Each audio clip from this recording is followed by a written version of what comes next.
Thanks so much for being with us here on Atlanta News First Plus. I'm Joy Lim Nakrin. I want to show you some footage of what just happened moments ago. The shooting suspect in the Apalachee High School shooting and his father both face a judge just moments ago.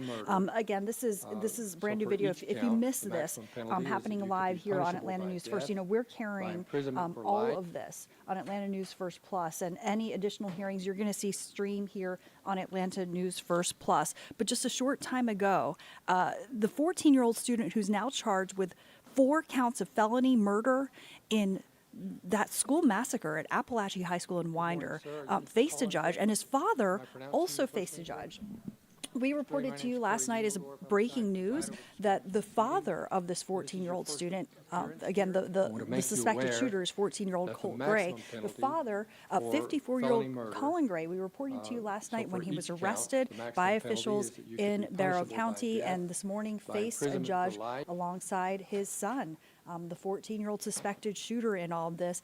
And Colt Gray, that's the 14-year-old, the younger, charged with 4 counts of felony murder in Wednesday's deadly massacre. His father also charged in connection with this incident. That is his father right there.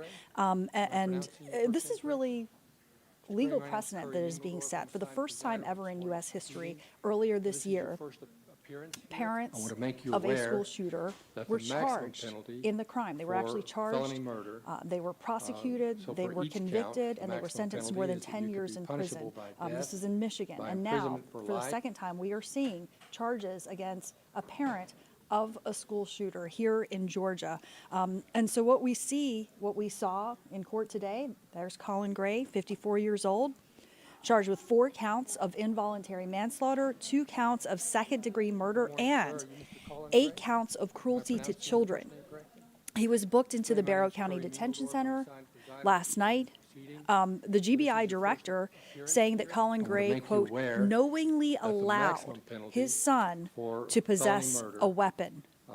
Knowingly allowed his son to possess a weapon. That is the allegation against Colin Gray, who is now charged as a father of this suspected shooter.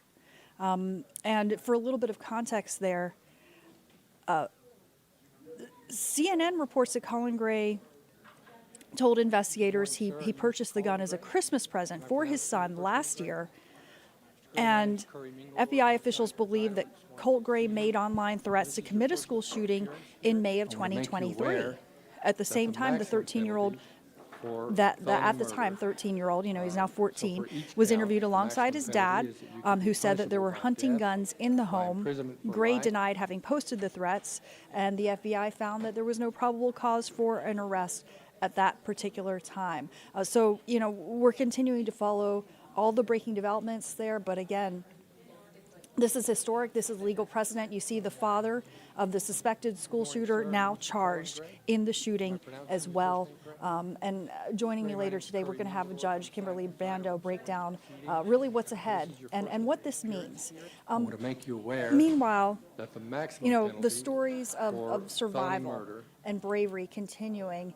And who you're looking at here, this is one of the students who was actually wounded in the shooting and says that he actually came face to face with the suspect. Atlanta News First Don Shipman is at Jug Tavern Park, where a memorial on the stage steps is getting bigger and bigger. Good morning to both of you. The memorial has doubled in size, and we've been watching as more people have showed up this morning. Take a look right there. You can see some of the folks dropping off some flowers, and there's more balloons there. The flags are at half staff, and what a juxtaposition too, because outside, yes, there's this memorial, but inside the school, authorities are still processing the crime scene. Hit me right here. Here. Student Ronaldo Vega was hit several times by bullet fragments in that school, suffering injuries to his left shoulder and left leg.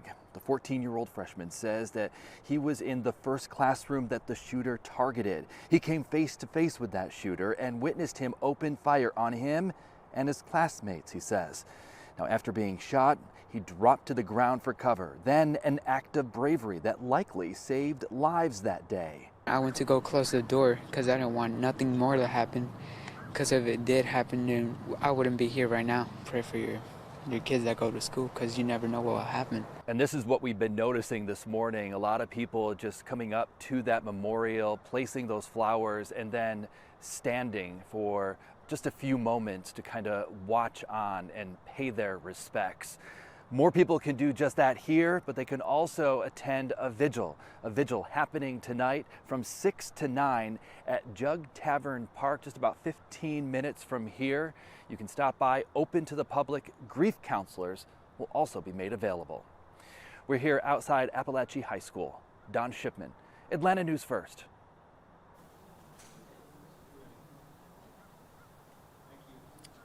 And in the wake of this horrific shooting, lawmakers are holding a gun control news conference at the state capitol as we look at these images of the victims, 14-year-olds Christian Angulo, 14-year-old Mason Schermerhorn, along with Christina Arimi and Richard Aspinwall, who are both teachers at Apalachee High School. Lawmakers holding a gun control news conference on the heels of their deaths. Atlanta News First reporter Josh Skinner outside the Capitol, where once again lawmakers are discussing gun violence. Yep, Democrats will be holding a news conference right here at 10:30 this morning in which gun violence after another mass shooting will be the central focus. Now, this comes on the heels of a bipartisan study committee that met yesterday at the state capitol called the State Senate Safe Firearm Storage Study Committee. It was actually a previously scheduled meeting before Wednesday's events. Bipartisan gun safety legislation, whether safety locks or gun safe requirements, has been introduced in the state legislature each of the past 2 sessions, but has failed to pass. Yesterday's meeting got very emotional, with parents pleading for change. We have more children dying from gun violence than we do car wrecks. But think of all the safety measures we have in cars. My children have been in car seats. They have airbags and shields. But my kids could die going to school where they should feel safe. And that study committee will meet again on September 19th. But again, this morning, Democrats holding a news conference about gun safety here at the state capitol at 10:30 a.m. Atlanta News First will be there. Reporting outside the state capitol, Joshua Skinner, Atlanta News First. All right, let's transition now to the forecast. And I see some green. I don't know much about meteorology. I'm not First Alert meteorologist Rodney Harris, but thankfully he's here to tell us what that means. So we are looking at a First Alert weather day for today, Joy. Not really a huge deal. We just want you to know we will have some showers out there throughout the course of your day. So just a heads up if you have any plans, particularly this afternoon, and evening in Metro Atlanta. We do believe that most of this rain will be south of Atlanta and southeast of Atlanta. So for Metro, it's really just spotty showers that will be impacting us. But that's the reason for the First Alert. So no storms, no severe weather, nothing like that, just spotty showers. And that's what you see there on the right-hand side of the screen. If you're in Troup County, you've been seeing some spotty showers throughout the course of the morning. That'll continue for you. For the rest of North Georgia, as you can see, it's dry right now. It'll stay dry through at least lunch. By 3 o'clock, spotty showers starting to move northward, south to north. And again, Metro Atlanta, just spotty showers. But from Covington to Edenton to Griffin to Thomaston, a bit more steady rain. And that will continue for you basically for the rest of the afternoon and evening. This entire system will move east of us overnight going into Saturday. And that'll just about be it with the rain. I do want to point out we're keeping a 20% chance of a shower in your forecast for Saturday afternoon and evening. That's because a cold front will be moving through tomorrow. So you can keep your plans, have a good Saturday, but know that a shower or two will be possible again Saturday afternoon or evening. Your high is 84 degrees on Saturday. After that front passes us by, it's dry from Sunday through Wednesday of next week. Plenty of sunshine, highs in the low 80s, and lows will drop eventually into the low 60s by next Tuesday and Wednesday mornings. Those low 60s are for the city of Atlanta, which means that if you're in the suburbs, the upper 50s is certainly possible for you. So cooler weather is coming next week. It's already relatively cool. We've had a great week temperature-wise, but those lows may drop even more next week. So again, you can keep your plans tonight. Just know that you will have to dodge some showers out there, and we'll keep you up to date on that. With more on Atlanta News First at noon, and you can also always find your forecast in the First Alert Weather app.